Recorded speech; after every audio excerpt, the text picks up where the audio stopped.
Hello everyone, so today I'm going to share with you guys how you can actually train more effectively when you're looking at a training program. Now when you want to train, it's not just looking at what exercises to do, how many reps to do for. It is actually much more than that. So there are three things that you need to know. First is the objective of the workout. Second thing is feeling your body, knowing how the body is feeling, understanding your body. Lastly is to train with intent. So the first part, basically you need to know the objective of the workout. Why is it so? Because the workout itself basically is to create a stimulus for your body to adapt to and get stronger in that certain mode of fitness. Let's say, for example, you want to train strength, right? If you're approaching the workout in a certain way whereby it is only, trying to kill yourself or pushing yourself to failure, you may not be able to develop the qualities of strength effectively. Similarly, for power, if you are treating it like a conditioning exercise, it may not be helping you to achieve a higher level of power effectively. So knowing the objective is important. Rest periods is something that we really need to adhere to, loading and RPE level as well. So I'll give you an example. Let's say for rest period, if you're trying to build strength and power, you shouldn't be treating your workouts, your sets and reps like interval training, whereby you take incomplete rest, short rest to build strength and power, because the stimulus that you are putting in place doesn't allow you to actually tap onto muscle fibers effectively.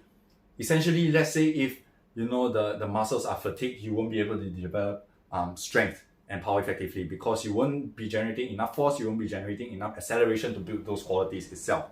So that's for rest period itself. For loading, let's say if you're trying to work on, say, your technique, if you're developing a technique and you're using too heavy a load, you cannot sustain the load, you develop some compensatory movement patterns. Basically, that itself will cause you to build bad habits, which is why loading is important if you're trying to build up a technique. Forget the ego, just set it aside, build a technique, build a solid foundation for you to actually lift heavier and safer later on. Next thing is your RPE level, or rate of perceived effort level. What it means is basically you need to know how hard you push yourself. So let's say if maybe you're developing general endurance itself, you're trying to develop an aerobic system, you may not need to go as hard all the time. Probably we want to actually go on to a lower intensity but sustain for a longer period of time, which is why you need to understand rate perceived effort. Because let's say if you're trying to develop an aerobic system and then you're going too fast, you may not be developing an aerobic system effectively. Similarly, let's say if you're having a recovery session where your rate of perceived effort level should be low and you're going too hard, it actually hinders you from recovering well. And as such, your fitness level won't be properly developed as such. So understanding the objective of the workout is very important, because it sets everything in place. It sets the stimulus in place. It sets the recovery in place. As for training programs, all these things are being taken into account for you to sequentially build up your fitness level. Next thing, you need to know and feel your body. So what this means is, you need to be very in tune with your body. Our body, firstly, is a medium which don't understand or don't know how to differentiate physical stress and mental stress. As such, I know most of us are actually working and we experience stress all the time. Not physically, but in terms of mental stress. So basically, when you're stressed out, your body may not be able to take the training load during a certain period of time, as designed on training program. And as such, it's important for you to understand how your body reacts, so that you can tune your training accordingly. It's not about ego, it is just natural, because during this age, a lot of us are actually very busy. And when coaches draw up training program, it's very hard for us to know how you guys feel after work. You may have a very good day, you may not have a very good day. Some people naturally have a lesser stress environment to work in compared to others. We don't know. There are too many factors in play. So as such, you design a training program, but at the same time, there needs to be feedback from every single one of you in order to actually help to fine-tune the program to actually suit your need. So that is very important. Let's say if you're well rested and you can go, we can perform the training program as prescribed, that's great. But let's say if you're feeling stressed out, don't worry, understand your body, and basically, you should tune, your training load down a little to suit your needs. Why? Let's say maybe if the program calls for, say, swings with 40 kilo bell for 10 reps, and maybe that is supposed to be your heavy day, but when you're warming up, you find that actually the 36 actually feels like it's heavy for the day itself. So after you warm up and find that really generally you're fatigued, no worries, you can actually, based on your fatigue level itself, just carry on with the 36 rather than moving on to 40 and injure yourself, because you won't be able to carry on with the load without developing compensatory pattern or getting yourself injured. So that is very important. If you have niggling pain, do sound out as well. I have a history of niggling pains here and there, and when I was young, I just pushed through it. The result hasn't always been good, and it has never been good.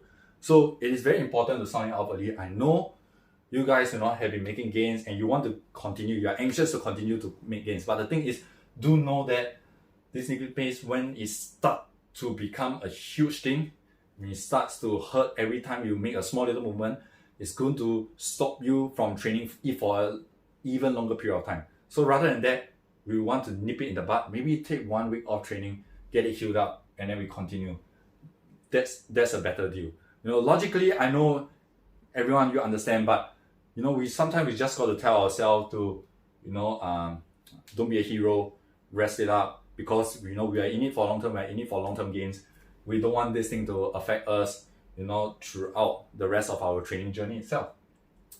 And of course, at the same time, on a more positive side, knowing your body also means, when you feel good, be confident, Let's say if a certain load, maybe say when you're doing a presses, right? And for that day, you feel good, the 16 kilos feels light, and you want to try for a PR, maybe you want to use a 20 kilo, by all means, right? So as long as, you understand your body, when you're trying a new lift, you're lifting with proper technique and not just grinding it through, you're fine. If let's say if you are not able to do it, be smart about it, park the bell properly, you won't hurt yourself, and even if when you succeed, you actually really make some gains along the way. So be confident. Let's say if you're really feeling good, let your coach know and try to perform something which you think you can do. When you do it, you'll be very satisfying. Next thing about knowing and feeling your body is learning how to pace.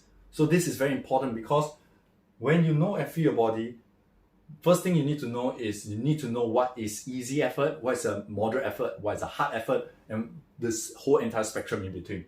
Because when you know and feel your body, when you know how to pace, basically you'll be able to train more effectively, because training stimulus occurs at all spectrum in terms of the intensity level. So learning to pace will help you to effectively build a certain stimulus required by your body so that you can build your fitness more effectively itself. So very important. I know a lot of people, when we say go easy, their easy will be too hard and their hard will be too easy. So they always converge as a middle spectrum, because why? Naturally the middle spectrum makes you feel good. So it gets you enough intensity to have the endorphins high, but also at the same time it's not too hard because it's comfortable enough. We don't want that middle zone. I mean, the middle zone itself is useful in certain extent, but there are also periods of time whereby we need to spend enough time at the low intensity and enough time at the high intensity to elicit the correct form of adaptation itself. So learning how to pace is important. All right. Now, lastly is, you need to train with intent. So what this means is, every time, when we see a training program, yes, we know the rest period, we know the load, we know all this, but the thing is, when we are performing every repetition itself, we are not putting our mind behind the rep itself. So when you train with intent, you really need to feel the movement. You really need to make each movement count. So because every movement is there for a reason, you really need to perform them with an intent, so that you can get every single bit of stimulus out of the training itself. And also at the same time, training intent is also assessing and reviewing constantly. So what this means is, many a times when we train, we have a goal, but along the way we lose sight of it and we forgot how far we have come, and after that, it becomes a journey of, oh, why am I still doing this? So always assess and review consistently to see where you are at, how much you have improved, or what are the things that I can do better in a certain movement, so that I can further solidify my foundation. Where am I at now? How far am I away from my goals? All these are important, and as such, we have a tracking software for you guys to actually consistently log in your workouts, so that a few months down the road you can see that, hey, I've actually made this much improvement. Or let's say if you haven't been training that consistently and you look back, oh, I haven't been training that consistently, that's why I'm not making as much fitness gain as I want. So all these are important to actually help you to continually build up your fitness level. For all these principles here, I actually personally use it. So basically, when I develop my own workout routine, all these things are constantly being assessed. I know my objectives, which is why I will stick to it. Last time I used to be all about going hard, but after a while, when you learn a little bit more, it's not just all about going hard. Sometimes the easier sessions matters as well.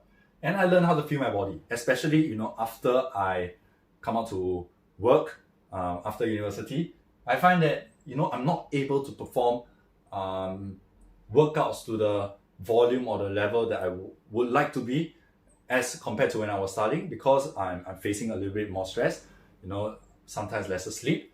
So I constantly adjust my training. Do I have great sessions? Yes. Do I have a fair share of mess and bad sessions? Yes. So I tweak it accordingly. There are many times whereby I want to get a volume. I plan for volume whereby 200 swings, but in the end I only managed to scale down to say 100 or 120 swings.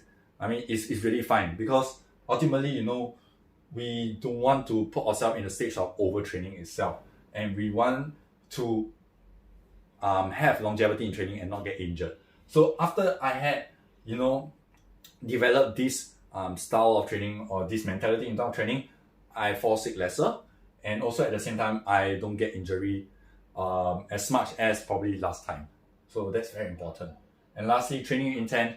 That's what I will tell you guys, and I feel that this itself is the key to actually helping myself to improve.